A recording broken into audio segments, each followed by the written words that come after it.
So MTD is coming, but don't panic. It's a lot simpler than you think. Now, we've had everyone from small micro businesses up to FTSE 100 companies. And we've been able to cater for a whole range of scenarios, from keeping their transactions within Excel to using bespoke systems, old versions of Sage, systems that are not going to support MTD. We've been able to cater for the lot.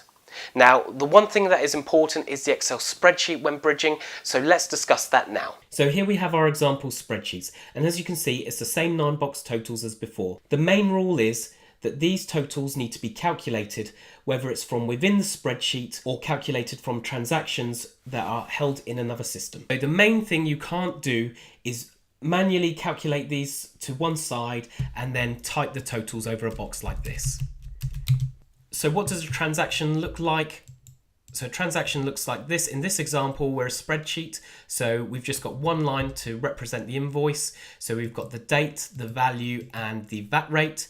And within a bespoke system or a system like Sage, it's an invoice. And within our front sheet here, we just have formulas in the top just to calculate those 9 boxes. This example spreadsheet is available to download within the software.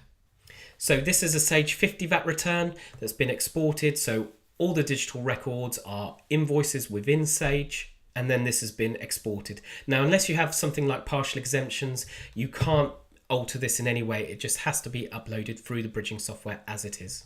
So finally, we have a CSV file. So this is another file format that we support. So some systems can only export these and they can't export Excel files, and that's fine. We can also process these. So now time for the software. Sign up. Enter your VAT registration number. Now in the VAT settings, we can select our sheet name and our cells to extract the data from. And we've got a template as well. So this is an example Sage 51. So we can see VAT return is the sheet name and it corresponds to the cells. Now connect to HMRC. Grant authority. Click into the VAT return. Just simply copy the VAT return onto the drop down area. It will extract the figures.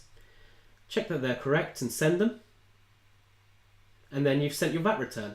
Now you can print a receipt. And there's all your details.